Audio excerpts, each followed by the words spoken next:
In 1897, Deputy Sheriff John McLemore and Constable John F. Sumter came forward to the local newspapers with a bizarre story, one involving strange travelers who came from the sky. McLemore and Sumter initially told their story to a Hot Springs Sentinel reporter and was mentioned briefly in the Little Rock Democrat newspaper. No surprise, McLemore and Sumter's friends and associates found the story hard to believe, and for a few days they were the butt of jokes. In an effort to convince the public that they were serious, Sumter sat down and wrote out the events in detail. Both men signed an affidavit, adamant that what happened to them was real and very strange. Sumter's letter was published in full in the May 13th edition of the Fort Smith Daily News Record. According to Sumter, he and Sheriff McLemore were riding northwest of Hot Springs, Arkansas on a rainy night. It was around midnight and they were returning from the Sugarloaf Mountains, keeping their eyes out for troublemakers and thieves who might be lingering by the roadside ready to attack unsuspecting travelers. Both men noticed a brilliant light in the sky. As they watched it, the light suddenly disappeared. Not wanting to alert anyone to their presence, the two men never said a word and continued to ride. After riding another 4 or 5 miles through the hills, they again saw the light. This time it appeared to be coming down, eventually disappearing behind another hill. They rode on about a half a mile more before their horses refused to go any further. They began to wonder what was spooking their horses. It was then they spotted off in the distance, about 100 yards away, 2 men walking around with lights. McLemore and Sumter found the whole thing to be quite odd, and immediately drew their Winchester rifles. "Who is that? What are you doing?" they yelled at the two figures. A man with a long dark beard came forth, a lantern in his hand, and, on being informed who we were, proceeded to tell us that he and the others, a young man and a woman, were traveling through the country in an airship. We could plainly distinguish the outlines of the vessel, which was cigar-shaped and about 60 feet long, and looking just like the cuts that have appeared in the papers recently. It was dark and raining, and the young man was filling a big sack with water about 30 yards away, and the woman was particular to keep back in the dark. She was holding an umbrella over her head. The man with the whiskers invited us to take a ride, saying that he could take us where it was not raining. We told him we believed we preferred to get wet. It was then the two lawmen inquired about the airship, asking why the brilliant light was turning off and on so much. Flashing lights in 1897? The bearded man answered that it was because the light was so powerful that it consumed a great deal of the motor's power. The man then claimed that he had intended on stopping in at Hot Springs for a few days to take in the hot baths, but his time was limited and he could not stay. He told them that they planned on seeing the country before eventually landing in Nashville, Tennessee. This is when McLemore and Sumter told the strange man that they needed to get going, that they were in a hurry. They rode off into the night. Some 40 minutes later, the two men returned and found the area was deserted. The people and their flying craft were gone. Neither McLemore nor Sumter heard or saw the airship depart. Not many people really understand just how many airship sightings there were. Researchers like Robert G. Neely Jr. and Thomas E. Bullard spent countless hours scouring old newspapers looking for airship reports from the late 1800s and early 1900s, a time before planes even existed. They found hundreds from all over the world.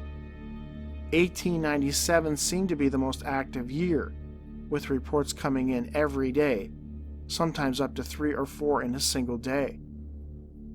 This report I found intriguing because the two men involved were lawmen, and their reputations were on the line. Their encounter reads like many of the other reports of the time, with their very human-like crews coming down in strange flying contraptions. Macklemore and Sumter initially saw the craft as a strange light moving in the sky. As they carried on for a few more miles, they actually saw it again. This time it seemed to descend, though they never saw the craft actually land. As they came upon the object, their horses would not move any closer, clearly spooked. This is when they observed men moving about with lights. Upon inquiring as to who they were approached by an overly friendly bearded man who appeared to them very much human. At no point did they indicate that this man or his younger sidekick looked odd, though their behavior is quite bizarre upon examination. Why was the young man collecting rain in a sack? Certainly they would have something more solid for which to collect the drops. Also, the man with the beard offered to take the two lawmen somewhere where it was not raining. This sounds somewhat innocuous on the surface, but I do wonder if his intentions were really as friendly as it seemed initially. Had the two officers picked up on this? It was clearly off-putting enough that they declined his offer, choosing instead to remain in the rain. The third occupant, a woman with an umbrella, remained obscured in the darkness, never revealing herself to them. Was this because she possibly didn't look as human as the other two, and felt it best to remain in the shadows? Prior to them leaving, the bearded fellow laid out his itinerary.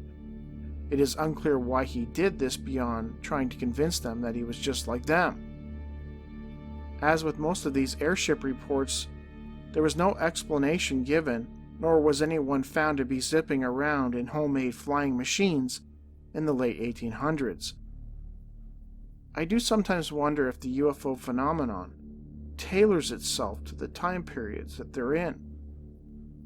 Can occupants alter their appearance and the appearance of their crafts to fit the times they are in as a means of obscuring their presence? In so many early airship reports, the witnesses described encountering humans, and their flying ships appeared as how one might imagine how early flying ships might look: rickety metallic contraptions, puttering along. If this is true, is it possible that the UFOs we are seeing now, and the more often than not gray-type beings said to man these crafts, might look much different in 100 years? I can only imagine what the next incarnation of UFOs and extraterrestrial critters might look like.